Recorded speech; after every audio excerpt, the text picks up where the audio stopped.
Good afternoon, everyone. Thank you so much for joining us this afternoon. Apologies for the slightly late start. We were having just a couple of technical issues.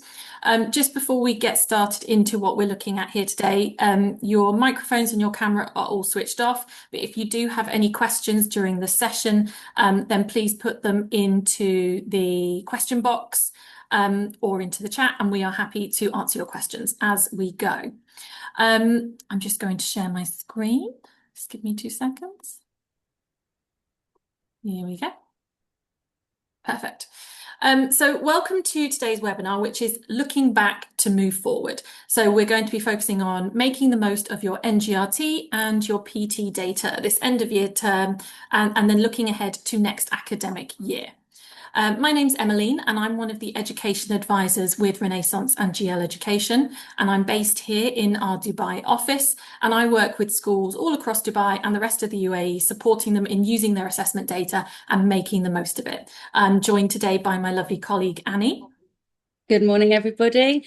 My name's Annie. I'm new to Renaissance, but I am also, like Emmeline, based here in Dubai, and I will be the education advisor for the UAE. So anybody needing support, Emmeline and I are your people. We're going to begin today with our mission. So we always begin with the Renaissance mission, which is to accelerate learning for children and adults, regardless of ability or ethnic social background worldwide. And this really does underpin the focus of today's session as we explore how NGRT and progress test data can be used effectively to support student progress within the UAE context. Now, within today's webinar, we're going to focus specifically on NGRT and progress tests. We will begin by exploring what the headline data can tell us about whole school attainment and progress. From there, we'll look at how triangulating NGRT and PT data alongside the CAT4 combination reports can support a deeper analysis of student performance and progress. We will then take a deep dive into the NGRT and progress tests separately. This level of analysis is particularly valuable for subject leaders, for heads of department and year or grade level leaders when planning for the next academic year, and is equally useful for teachers who are inheriting a new class and their data. And finally, we will consider how this information can be interpreted and used effectively within transition discussions and to support planning at the start of the new academic year. A lot to do, but we can do it in this hour. First, we're going to bring it all together for you. So as teachers and leaders, it's most effective when our data aligns. It complements insights from different assessments and helps us to build a more detailed, holistic picture of each student, each class, year group, and the school as a whole. Whether you're a class teacher, a middle leader, or a senior leader, there's valuable information within this data that can support your role, whether that be driving progress in the classroom, analysing subject-specific performance, or evaluating the wider school picture. The CAT4, or the Cognitive Abilities Test, typically taken at the start of the academic year, provides a valuable insight into how students learn, highlighting both their strengths and areas where they might require additional support. And this data links directly to NGRT and the progress tests, which are the focus of today's session. Through the use of the combination reports, which Emmeline will explore in more detail shortly, schools can compare CAT4 with the outcomes of the NGRT and PT. And this enables progress to be considered in relation to students' underlying cognitive profile, providing a more nuanced understanding of performance. In addition, these assessments allow schools to track progress over time, either year on year or between testing points, further strengthening the analysis. So what do we look for? Before we move on to the big picture headlines, it's really useful to briefly recap what to look for within the assessment data. So if we move on, thanks, Emmeline. So for CAT4, PT and NGRT, a standard age score or a SAS score is calculated from a student's raw score, adjusted for age and placed on a scale that allows comparison with a nationally representative sample of students of the same age. So all of us will have seen this as we look at reports across the UAE. So the average score is 100, with a typical range from 59 to 101. The SAS is central to benchmarking and tracking progress and provides a fair and consistent way to compare performance within and across year groups. SAS scores between 89 and 111 are considered within the average range. Scores below 89 are below average, and while scores of 112 and above are considered above average. And if Emmeline does a wonderful click there, it will highlight the Stainines as shown in this table and also along the bottom of the bell curve. We also use Stainines as a broader way of interpreting the SAS scores. Stainines group the range of SAS scores into 9 different bands, which allows for a clearer comparison. Within the UAE context, Stainine 4, corresponding to a SAS range of 89 to 96, may be considered below expected in some schools. It's important to note that students with a Stainine 4, we would be considering to be working at the lower end of the age-related attainment. However, they may need further support to consolidate their learning. For this reason, in the following big picture headlines, this category has been labelled as on watch, enabling schools to monitor these students closely and plan targeted support where needed. Now let's have a little look at what these big picture headlines for NGRT and PT tell us. When you use TestWise and you download either the PDF reports or the downloadable Excel datasheet, they both will have analysis there or data there that you can carry out high-level analysis based on your Stainine distribution. At this stage, the focus is on overall attainment, using Stainines to provide a clear and standardised comparison across cohorts. As you can see, we've got a below section with Stainines 1 to 3. Our on watch group here, as I mentioned previously, is our students achieving Stainine 4. These students, as I discussed before, I like to refer to them as maybe on the cusp, but they're on the edge. They're ready to jump into that next Stainine. With some intervention and elevated support, they might get to that Stainine 5 if that's what your school is aiming for. We can also see expected with our Stainines 5 and 6 and above for Stainines 7 to 9. At whole school level, this view provides a helpful snapshot of performance across subjects. It allows you to quickly identify strengths as well as areas for development. From here, it's important to move beyond this surface level picture and begin to consider the key questions this data raises. For example, where are the strong proportions of students achieving highly in the higher Stainines? This presents an opportunity to reflect on how these learners can be further stretched and challenged. Equally, where students are clustered around the middle or lower Stainines, it prompts further exploration of how effectively they're being supported to meet or exceed expectations. We're just going to have some interactive moment here. So if you can type in the chat, just looking at this data, a strength that schools would celebrate, and maybe an area for development based on this headline data. What is it that you could see that you think your school might celebrate? And what is an area that you would look at and think, I need to consider that when I'm planning ahead for next year? I'll give you 1 minute just to type in the chat any answers to that question, a strength that a school would celebrate and an area for development.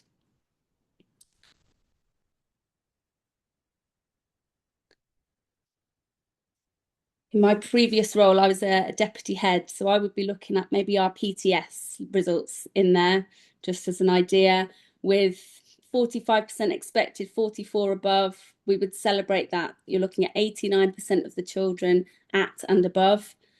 And I would be looking to think, how are my science subject leads working to ensure there is stretch and challenge in their science lessons as they move forward? Oh, some of the chat is disabled. Is that working? Science seems to be It's on now. The degree. setting was changed, but it's all working. You can use chat. Thanks, Terry. Thank you. Science seems to be strongest. Yeah, agreed. That's what I would think. Just give it a couple more seconds if anyone wants to add anything in there. High percentages of PTE and reading below. Absolutely. So looking with your English leads, with your subject leads, what is it that is stopping? What is the barrier that is stopping those pupils attaining that Stainine 4 and above in those English subjects? They would be looking at PTE. Yep. Who are they? Well done. Yeah, brilliant. That's exactly right. Who are these pupils? And Emmeline and I, as we deep dive into these different assessments, will look at how that will work and how we can pull out specific groups of students to support them. Thank you very much, everybody. I really appreciate that. There's a few more of these questions coming, so please do keep engaged in the chat. One of the things that someone has mentioned in there about PTE and NGRT, we talked about you may wish to compare performance across different assessments. For instance, identifying students who achieve highly in NGRT but not in PTE and can highlight potential differences in reading comprehension or English skills, which may indicate a need for more targeted curriculum support, such as a greater focus on spelling, punctuation and grammar. And as we deep dive, we'll talk a little bit more how we do that. So we've looked at the big picture attainment, headlines for attainment. We're now going to move on to progress. In a similar way to the attainment overview on the previous slide, we're now looking at progress. For NGRT, progress is measured between assessment points by comparing students' standard age score, their SAS score, and this can be analysed within the same academic year, for example, by comparing outcomes from Form A to Form B for NGRT or B to C. You could also look at it from one academic year to the next. So when you come back for the new academic year, we can compare Form C to Form A once they've completed that first NGRT. For the progress test series, progress also based on the SAS score. However, where schools administer the test once a year, it typically reflects year-on-year progress. For instance, a Year 9 students' progress category would compare with their SAS from the end of their Year 8 progress test and compare it to Year 9, providing an indication of how their attainment is developing over time relative to age-related expectations. As with the previous slide, here's another question. Looking at this data, what would you be celebrating and where might further exploration be needed into pupil progress in specific areas? Just have 1 minute to have a think about that. Looking at the progress categories, what would be your focus for the next academic year or for your action plan for your subject leaders?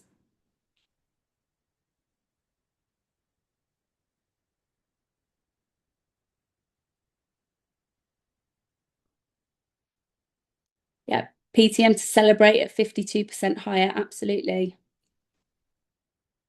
Yes, thank you. Yes, it's the highest above for PTM, but it's the highest below. That bell curve isn't quite working. There's quite a lot above and a lot below. What would be the barriers? And that's one of the ones I've written down. Look at 22% PTM progress below. What's the barrier for these pupils?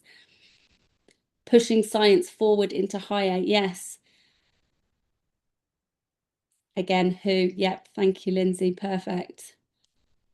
It's also worth Absolutely. noting as well, I would be looking at the NGRT and PTE, even though their attainment stay nines percentages were slightly lower, the progress percentages are really strong here when you look at expected and higher as well. So even though that performance may not be quite where you want, you can see that steady progress for those subjects as well, which is really strong to see.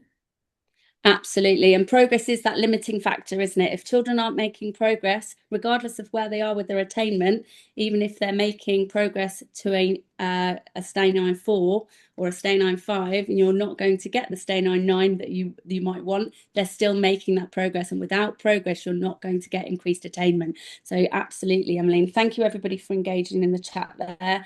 The other thing we've talked about, and you've mentioned as well, for those students who are making lower than expected progress, a deeper dive into their individual data. And someone mentioned that. Who are these children?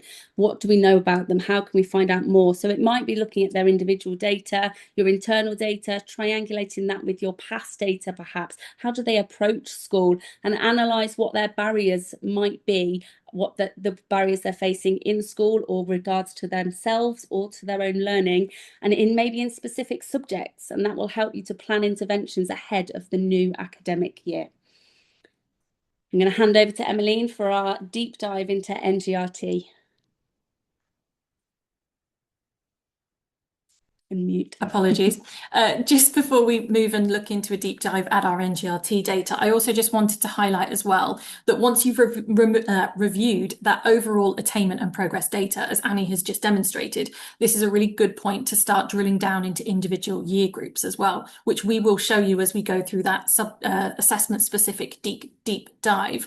But at this level, you can also add another really valuable layer by triangulating this attainment data with your Cat4 data from the beginning of the year. And we can do this using our combination reports. So the combination reports allow you to compare a student's cognitive potential, as is indicated by their Cat4 results, with their actual performance within the NGRT, the PTE, or the PTM. Sadly, not within the PTS, but for NGRT and PTE, the report compares a student's overall SAS within one of those two assessments with their Cat4 verbal battery SAS score. And while for the PTM, it compares their SAS score with the Cat4 quantitative battery SAS score. It can often be difficult within the classroom to determine whether a student is actually performing in line with their potential, but this analysis gives you a really helpful starting point, and it allows you to start to identify students who may be underperforming relative to their Cat4 profile, but also, just as importantly, it highlights those students who are exceeding expectations. So that can be really powerful when you're looking at students who may appear to be below age-related expectations when we looked at that attainment data, but they're actually performing really strongly when you consider their initial starting point. So in terms of creating these combination reports, these do need to be generated at year group level. Sadly, we can't do them at the whole school level. So when you go into TestWise, you'll see the option to select a combination report here. And then from there, you'll just need to make sure that your date range captures when students sat their Cat4 assessment, as well as the appropriate Cat4 level. And then you can choose the assessments that you would like to include. Oh, sorry, I've clicked too far. You can include PTM alongside PTE or NGRT within the same report, but it is worth noting you need to select PTM first in order for the option to add a second assessment to appear, just like this. So building on that, let's now zoom in a bit more closely to the NGRT data and explore what it can tell us about reading attainment, progress, and next steps for your students. So we've already looked at attainment and progress at a whole school level. And as we've mentioned, the most important data points within the NGRT is that student's overall SAS score and their STAY9. So a really helpful starting point is to look at your average SAS score as a school and how that compares to our standardization average of 100. And this gives you a really clear baseline and helps you start to understand your school's overall position before you can then drill down further into specific cohorts and individual students. I would also always recommend breaking this down further by year group, as this is when you can start to identify patterns and highlight specific cohorts that may benefit from additional focus or intervention as we plan for the next academic year. So looking at this sample data here, we can see that the school's current average SAS score is 105. So overall, students within this school are performing above that standardization average. And we can also see that this average SAS score has increased since the NGRTB assessment, which suggests that students are generally making progress across the school. As you look through each year group, there is a general trend of increasing average SAS scores as the pupils get older. However, you may notice there are a couple of year groups that do stand out here. So year 2, for example, sits slightly below that standardization average. And this is something that I do often see when I work with schools and looking at pupils at this stage, as these students are still at the early stages of their reading development. Year 5 also stands out to me, but for a different reason, because while they're still performing well, their average SAS score is slightly below that overall school average. So this gives us a really useful discussion point, whether this is within that year team or within subject leadership. It prompts us to ask why that might be and to carry out a deeper dive into that specific cohort to better understand these students' specific needs before the new school year begins and they begin their time in year 6. Alongside looking at the most recent average SAS scores, it's also really valuable to track these averages over time so you can start to build up a clearer picture of progress and trends across the school. So if we now look at this data here, which shows us each year group's average SAS score across NGRT A, B and C, which year groups would you highlight as a point for discussion and why? So this can be whether it's a success story or whether it's something to focus on. Have a look and see what you would highlight here, which year groups stand out to you you and why. And then if you want to add any thoughts into the chat, that would be fantastic. I'll just give you a minute there to have a look at the data.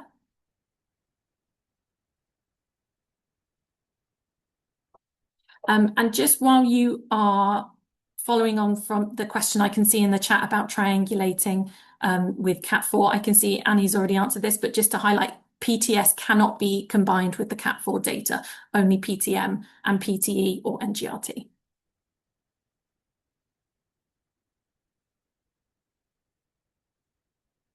So if you want to add into the chat anything that stands out to you, any year groups that stand out to you looking at this data. Year 6 as a year group to look into, I can see that. Excellent. We can see they started NGRT A, their average was 98. This actually decreased. There was a slight dip for them within NGRT B, but then it did increase again up to 98 again for NGRT C. So they had a slight dip in the middle, but it stayed the same from term 1 to term 3. So we want to look at what happened for this year group in term 2, and why have we not seen a bit more progress there from beginning to the end of the year. We can see year 5 also stand out. Fantastic. They stayed the same average SAS score from term 1 to term 2. Slight increase in term 3 again there. So they're now, they have made that progress. But why is it that we've not seen a bigger jump from A to B? Year 4 has shown tremendous progress. Fantastic. Really strong one to highlight. They started the year with an average SAS score of 92, so that was below our school average. It was below that standardization average, but they've ended the year at 104, which is fantastic for year 4. And year 9 as well, we can see slow increase. Fantastic. We can see on the whole, all of these year groups have shown progress, so we can see that looking across, but there's just a couple of year groups that stand out to us then to investigate into a little bit further. Okay. So I'm sure many of you are already carrying out a similar level of analysis with your NGRT data, but I also just want to take a moment to highlight 2 areas that can sometimes be overlooked, but can actually also offer really valuable insights when it comes to shaping and refining your whole school literacy strategy. And these are 2 things when I work with schools directly that I always highlight for them as well. So as you know, the NGRT assessment is split into 2 sections, the sentence completion, focusing on decoding, and passage comprehension, focusing on the understanding. So as well as that overall score, which we've already mentioned and we've had a look at, you'll also see a stay9 for each of these 2 sections, highlighted here on the far right. So these are labelled SC for sentence completion and PC for passage comprehension. And this is where the data becomes particularly powerful because it allows us to really drill down into students' reading profiles, identifying both their strengths, but most importantly, areas where further support might be needed.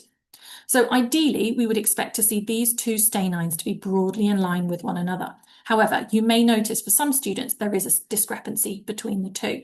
So for example, in the case here, this student has a stay9 5 in sentence completion, which is completely in line with age-related expectations, but a stay9 3 in passage comprehension, and this is actually below expectations. So this creates an uneven reading profile with a discrepancy of 2. And what this tells us is, while that student may appear to be reading at an appropriate level on the surface, they may be struggling to fully understand and access text at the right level. So as a general guide, we recommend paying attention to any student with a discrepancy of 2 or more, as this is likely to be significant when analysing your data. So to zoom back out again, when you're analysing both your whole school and your year group data, another really valuable lens is to look at this balance between decoding and comprehension that I've just shown you. And narrowing your focus in this way really helps you to move beyond those overall scores and start to understand not just how well your students are performing, but also how they're reading. And this can then reveal wider patterns across your cohorts. So, for example, are you seeing more students who need support with language decoding and reading fluency because they have a lower sentence completion score? Or are the gaps more prominent in comprehension and understanding with a lower passage comprehension score? So this kind of insight is then useful when you're thinking about your literacy priorities for the year ahead, and it helps you to ensure that strategy is targeted and responsive to need. So if we look at this sample data here, we can see that at the whole school level, there is a greater proportion of students showing a discrepancy where their comprehension is the weaker area. So this means on average, the passage comprehension score is lower than the sentence completion. So this suggests overall a stronger emphasis on developing those comprehension skills is beneficial across the school. However, we can also break this down further by year group. So if we have a look here, we can see that now year 3 stands out as an exception. So in this cohort, you can see that we have a greater need for support with decoding, language and reading fluency. So this is a really important reminder that while whole school trends are useful, each year group also needs to be looked at because they will also have their own distinct profile. So this kind of analysis gives you a strong starting point for planning, whether that's adapting your teaching approaches, targeting interventions or shaping that wider literacy planning. So support is aligned not just to the attainment or the progress, but also to the specific reading needs of your pupils. And then just before Annie takes you through our PT data analysis, I also just want to highlight one more tool you have access to through the interactive group report on TestWise, and this is the reading support pathway. The reading support pathway offers an additional layer of analysis and is designed to help schools interpret those NGRT results and take meaningful action within the literacy provision. So it's informed by the simple view of reading, and it's a framework that highlights those 2 essential components of reading that I've already mentioned, which is the decoding and comprehension. So the sentence completion and passage comprehension stay-9 scores provide insight into where a student would sit along this decoding comprehension axis. So you can access the NGRT group report in TestWise here. And then from there, you'll see this tab recommendations at the bottom. And then from there, you can start to explore this at a whole school level or year group level, or even a class level. And this will give you a clear picture of where your literacy priorities are. It supports the identification of pupils who may need additional help, but also providing practical starting points for planning, targeted interventions, or learning support. And what's particularly useful is that this is all based on each student's specific reading profile. So whether you're working with individual learners or shaping broader approaches for groups, it can help you ensure that that strategy is both focused and responsive to need. So identifying which reading profile a student falls into helps determine the type of support or intervention that might be most effective, whether you want to have a focus on phonics and decoding, vocabulary development, comprehension strategies, or a combination of these. By grouping the students in this way, you're bringing together those with that similar underlying reading need rather than simply those with similar scores, which allow you to target support much more precisely and effectively. I can just see in the chat someone asking me to go back a bit just to see where you access this from.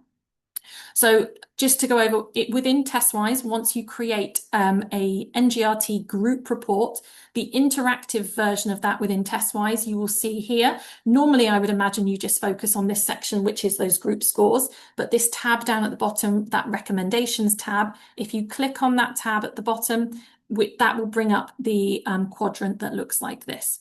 Unfortunately, this is only available within TestWise. This doesn't download as part of the group report, but you can get the same information about the groupings within the Excel report as well.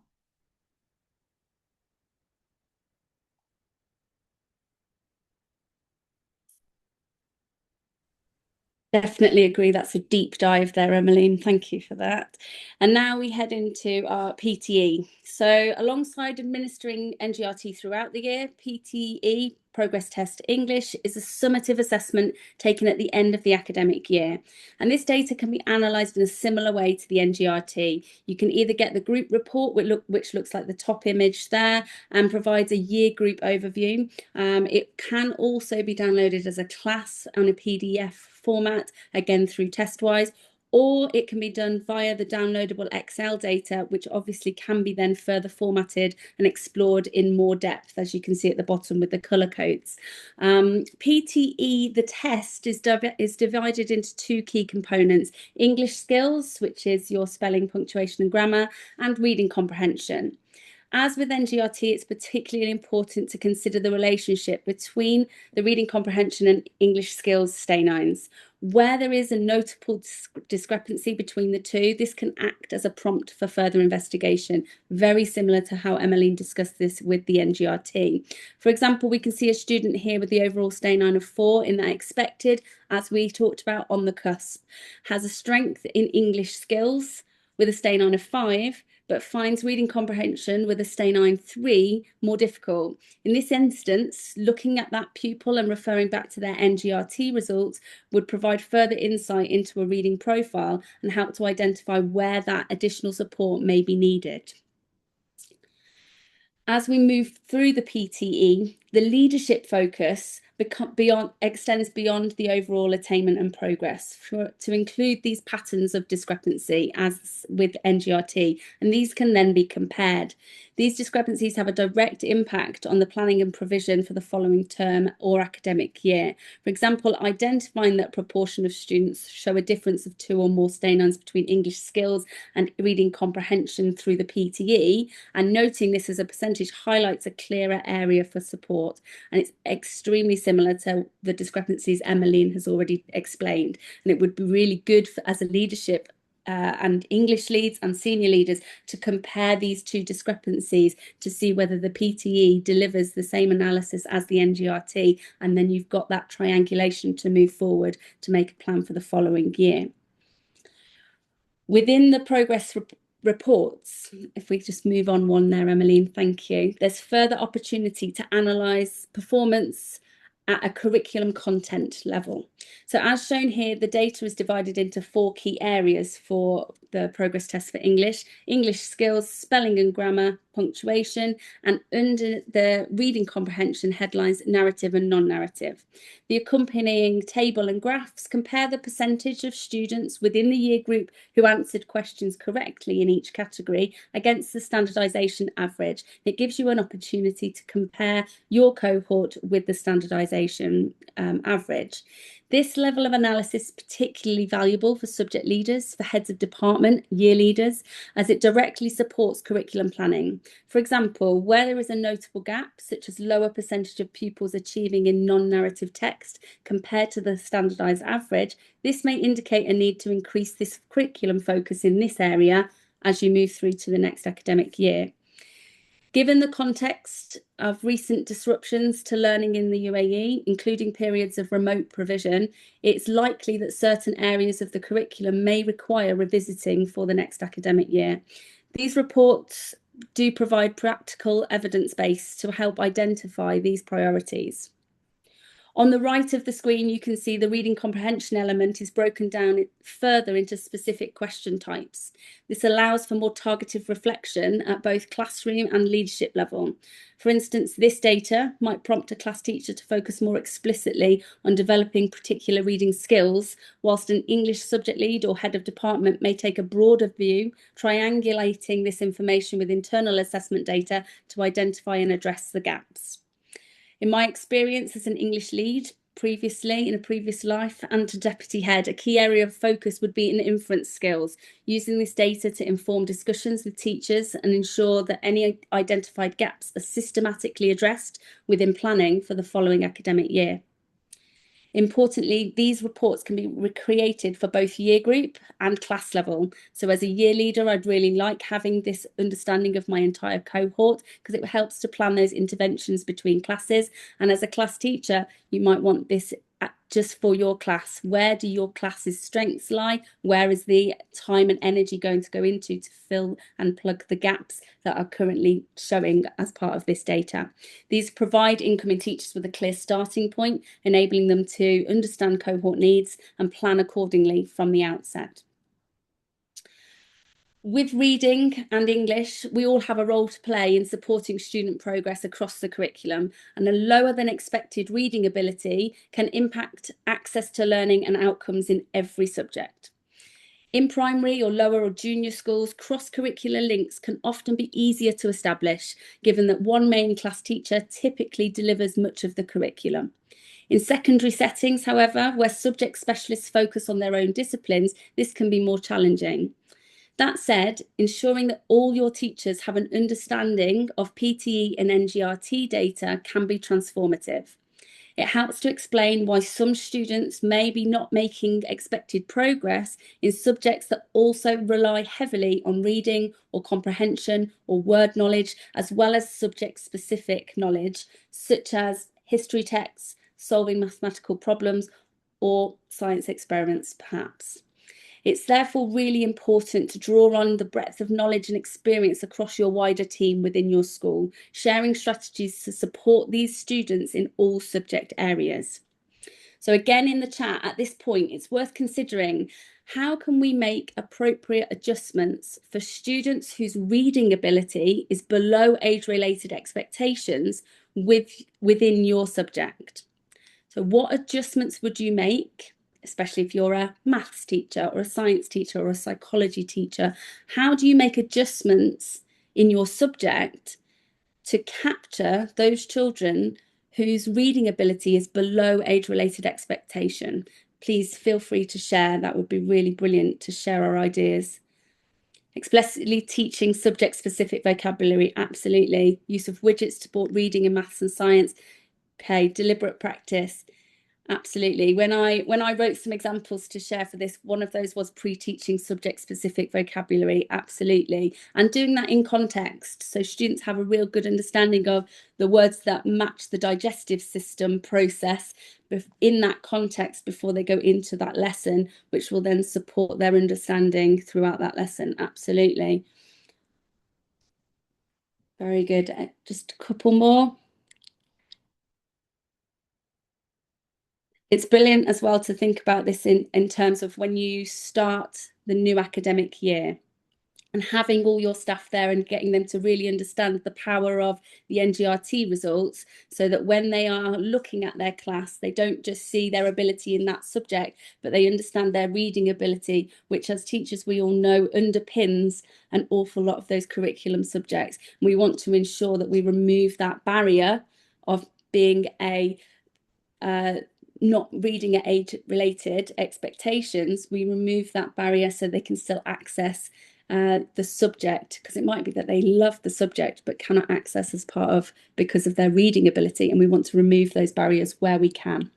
Thank you very much for engaging that, everybody. With the next slide, thanks Emmeline, we're going to move on to the progress tests for maths and progress tests for science. And all of the reports have these images within the PT series, really useful range of graphs. These plot student achievement against the standardization bell curve as shown on the left, and alongside analysis of specific groups such as gender, EAL, students on the inclusion register, Emirati students, and any custom groups that you have set up within the TestWise system. And what I always found when I did this in practice, it was always really interesting to look at the trends within those groups. And it allowed us to identify these trends, to celebrate the strengths, to highlight areas where targeted support may be required for particular groups. If we look at the graph on the right, we're considering the gender breakdown of this cohort. If I was looking at this as a leader, I'm thinking, what does this look like? What does this tell me? How might this translate into classroom practice? How might we approach this as a leadership team, but also from a classroom perspective? For example, what stands out for me is the proportion of boys within the 82 to 88 SAS range is notably higher than the average, and it is the highest among all of those groups that are highlighted there. This prompts further questions around next steps. One approach would be to triangulate this with your internal data. What does your internal data say about these specific students? How are these students engaging in lessons? Looking at your past data, how do they respond to school? How do they respond to teachers? How do they respond to themselves as a learner? And whether there are any common barriers within this group that could be addressed through targeted support strategies. And what's useful with these graphs is that is a selection of group of children that have popped out as a result of this graph that we may not have seen before. We may not have grouped them together previously. Similar to the English PT report with PTM and PTS, further analysis of curriculum content categories are also available. So it organises curriculum content for PTM for this year group is number, measurement, geometry and statistics, and alongside the comparison of the cohort's performance against the standardisation average. In PTS, the content is divided in biology, chemistry and physics, and the content categories will be different based on the year group. As mentioned earlier, given the context of recent disruptions to learning in the UAE, looking at this data, which curriculum content category do you think would need to be considered as a focus for the next academic year based on this data? Just pop your answers in the chat. So what do you think that your science leads, your maths leads, your leadership team will be looking at as they plan ahead for the next academic year? Where might they have to revisit topics? What do you think they will need to consider? Which curriculum content? Statistics, yeah. Physics, biology, absolutely. And giving that information to the next year group, giving that information in your maths team meeting, for example, year eights, here we go, the statistics, it got interrupted with some of our remote learning. You might need to move that to the start of the year, you might need to move that kind of content around a little bit to ensure we capture that right at the beginning and make sure that that one is really secure before we move on again. Absolutely. And it's these conversations, yeah, maths in number. So having these conversations within your teams and your wider teams to discuss what was covered last year and what bits we think may need revisiting because the data has demonstrated the children are not as secure with this. As with PTE, this level of analysis is particularly valuable for subject leaders, heads of department and year leaders as they begin to map curriculum priorities for the next academic year. And one final area to highlight within the PT reports is the detailed breakdown of questions into key skills. You can see here fluency in facts and procedures as a mathematical process shows 48% of students answering correctly compared to a standardisation average of 66%. And this would be an area that we would be looking at our maths leads to explore further by triangulating this data with internal assessments and then knowledge of the cohort in order to consider whether curriculum adjustments are needed to prioritise this skill. And within science, we can see that working scientifically alongside the application of knowledge and understanding are coming out below the standardisation percent in this report. In my previous role, we had a similar percentage come out where working scientifically was lower than the standardised average. And we worked hard with subject leads, with science leads to increase opportunities for working scientifically kind of application within each lesson. And this ensured it was a skill that was developed alongside the core content. And this meant that students were practicing these skills regularly rather than encountering them in isolation. And this targeted approach had a positive impact on the PTS outcomes in the following year. And this brings me on to my final thoughts for the PT report, which is curriculum reviews. And I'm sure many of you will have seen versions of these within your own schools. The most effective curriculum review documents I have experienced completed by subject leaders, heads of department, year leaders, heads of year are those where the assessment data, NGRT, PT, is analysed, triangulated with internal assessment data, with staff feedback and student voice. In my previous role, as a deputy head, I really valued these documents at the end of the academic year. They provided a comprehensive overview of each subject's strengths and areas for development. This level of analysis was essential when contributing to school evaluation processes, to informing the following year's action plan and identifying key priorities for the year ahead. And it meant everybody was all on the same page.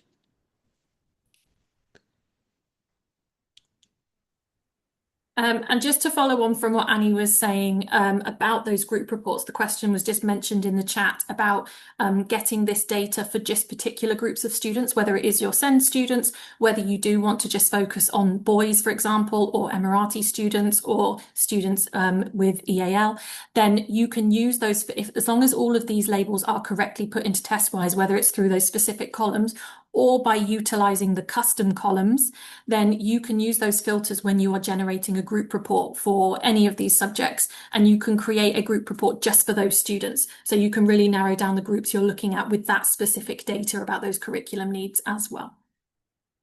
But just to bring everything together then now, this is where your NGRT, thinking about handover and transition, your NGRT and progress data can be very powerful in supporting this and getting your staff ready for the next academic year.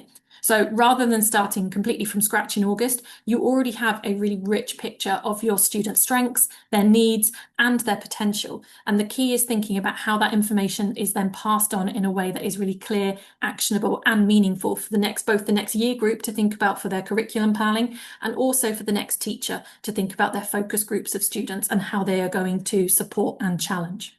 So there are a few key elements you can draw on. As I've already mentioned, those reading support pathway groupings are a really useful starting point as they group students based on their underlying reading needs, helping teachers quickly understand the type of support each of those groups will benefit from. So whether it comes to English or guided reading planning, that's a really useful way just to start off your groupings at the beginning of the year.